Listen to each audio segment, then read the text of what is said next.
Hey, Zudoragi here, coming at you with another video review. And, oh boy, today we got a biggin'. Supreme Class Starscream from Transformers Cybertron. Here you can see him in all his hugeness. As an idea, here's a soda can. It's absolutely tiny compared to him. He's just so massive. Okay, let's see if I can do this. His colors in this mode are mostly a shiny red with a bit of a metal flake finish to it. Some silverish gray plastic, a dark bluish black almost, translucent purple, as well as some burgundy and silver paint, and a little bit of gold paint here and there. A view from above. Hi. View from below.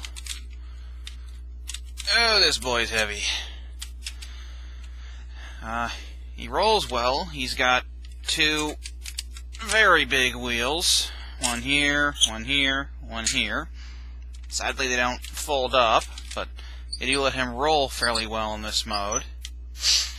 He doesn't really... Oh, wait, yes he does. He does have Poseability in this mode. These cannons here on the front can tilt up and down, so that's a thing. There is a cockpit molded in there, which looks pretty good. Oh, I forgot to mention, these parts, translucent red plastic. You can also take his elevators, wings, I don't know, and tilt them however you want. He does have a lights and sound gimmick. I've heard some people say that only the Japanese release and not the American release had the sound gimmicks, which doesn't make sense because I got this guy at an American store and he came with lights and sounds gimmicks, so I have no idea. Anyway, right here is the button. Let's see if you can see it. This bottom barrel under there lights up with a red LED, and he spits out a really rather ear-cringing sound. Whew, I'm going to put him down for a minute. Now, he does have technically 3 accessories, but I have lost one. We'll start with the one that's actually complete. His crown. As you can see, it is very clearly based on the crown from the 1986 movie. It's actually molded in this same dark bluish black plastic, you know, as that, but it's got that gold and red paint over it. A lot of nice mechanical detail on it. This just slots over his head, and actually fills out the vehicle mode quite well, and somewhat serves to hide his head, even if it does stick out even more. Go figure. He also comes with... he's supposed to come with 2 Cyber Planet keys, an Earth Planet key and a generic Decepticon Planet key. I have, for whatever reason, lost the Decepticon Planet key. Now I only have the Earth Planet key. And as you can see, it's got black paint on it for some reason. I have no idea. Oh, for those of you who don't know, around the time Cybertron came out, there was this sort of online game thing they had on the Transformers website for a while, and these codes applied to something. I never used them, so I don't know, but as you can see, it's mostly molded in translucent blue plastic with some gold paint. Looks fairly good. Now, it can store in 2 places back here. There is a slot here and a slot here. If you had both keys, one would go here, one would go there. But for now, just this one goes there. Now, the keys do actually serve a function. He has... Let's see if I can get this up even more. he has these pods on the sides of his wings that have a sword and a gun, respectively. And, as is the gimmick with this line, let me get everything situated properly, because he is just so freaking big. If you take the Cyberplanet key and put it into this slot, you will deploy a weapon. Very big, very rubbery sword on this side. Now on this side, I can't show you the gimmick fully because, for whatever reason, the clip has come loose. So when you slide this in, normally, in my case, this is what happens. Yeah. This gives me a good chance to show you what the gun looks like. It's kind of hard to see because it's all translucent purple plastic, but it's actually pretty well detailed and really neat. There's a slider here that will cause these 3 pegs, I don't know what they are, to open and fire the missile. And unlike a lot of my toys, I still have the missile. Even after, like, 12 years. Which is neat. Anyway, thankfully it just slots right back onto this slot here. Maybe. And just like that. And of course, you can get these weapons back into place easy enough.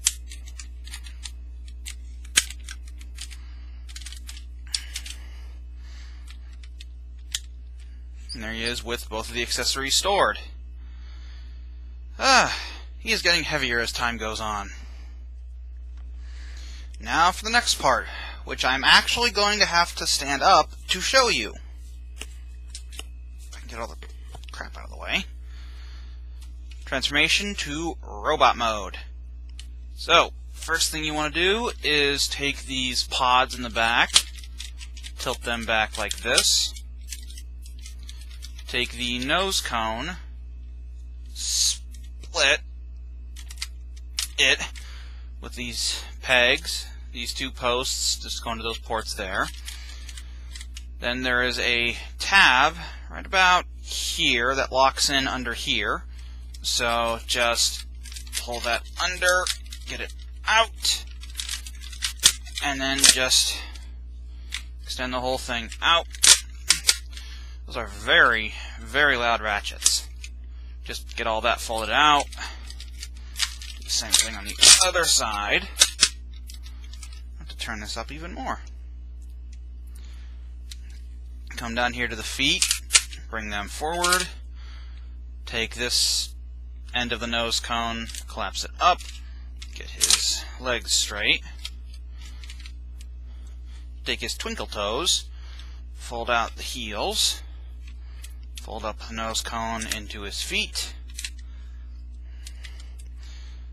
Come back here.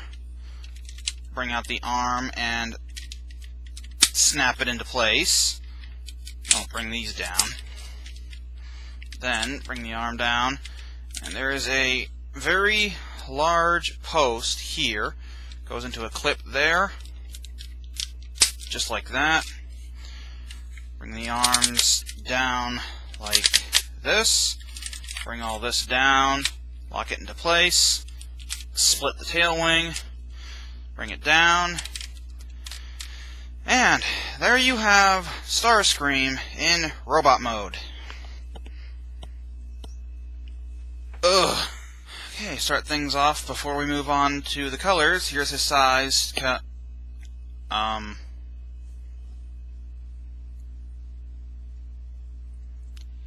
Yeah. He's really big.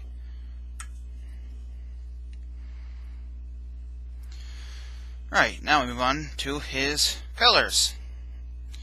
His colors are mostly the same as before. Medium silverish gray plastic, that same shiny red, that dark sort of navy blue with a bit of a green to it. Some burgundy paint, silver, gold, translucent purple, translucent red,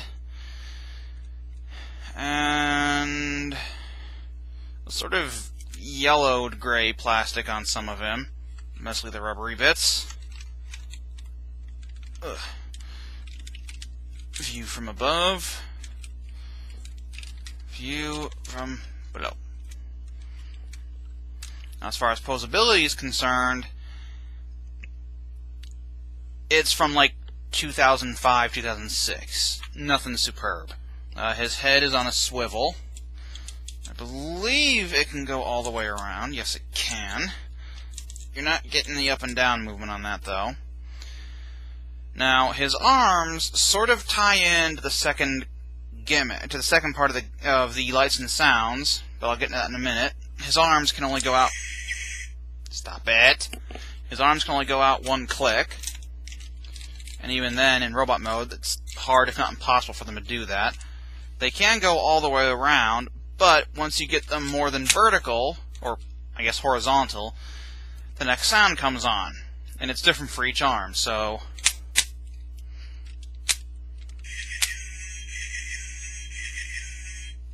yeah. And it can go all the way around. So again, if you bring the arm horizontal and then move it up one more click,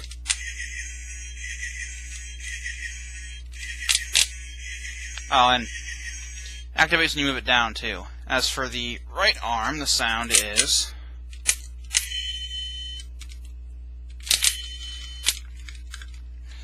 he does not have any swivel at the elbow. Let's move this down.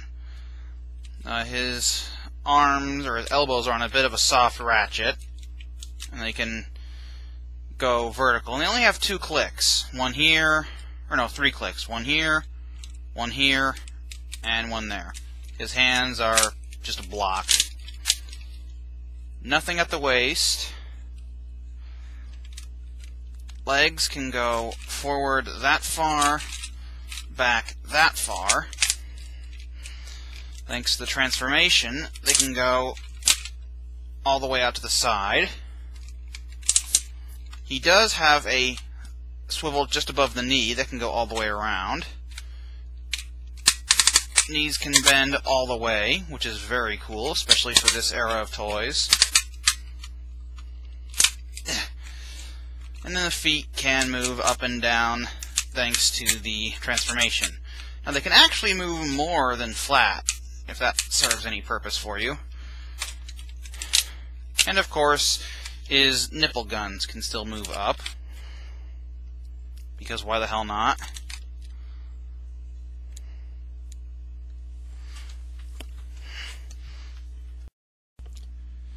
One thing I wanted to mention, the Poseability, is it's screen accurate to have his wings like this, but you can move them however you want.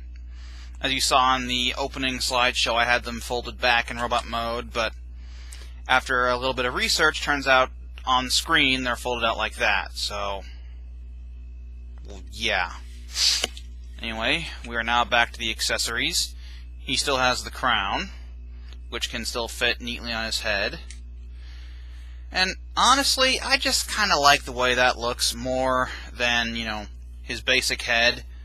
Unfortunately, it limits his Poseability side to side, but it looks kind of odd for him to have his head behind him anyway, so... And, of course, the Cyberplanet key still has those 2 slots back here. Can still store there just fine. Neato. And, of course, these slots still work. I'm going to hold the gun this time. And this time, folding the arms all the way up actually makes sense for the sound gimmick.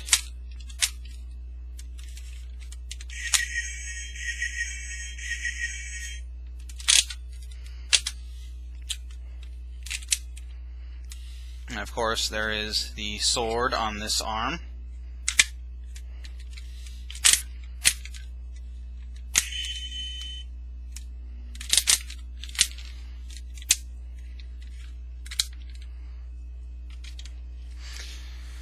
So, yeah, that basically does it. There's really not much else to talk about with this guy. I mean, he does have these weird ports in his hands, but he doesn't come with any handheld accessories that I can think of. And he doesn't have any, spoken lines in robot mode or anything. He still does the same thing. So, that's about it. He's also got these really weird white smudges. I have no idea what those are. But yeah, that basically does it for my review of Supreme Class Starscream from Transformers Cybertron. Until next time, bye-bye.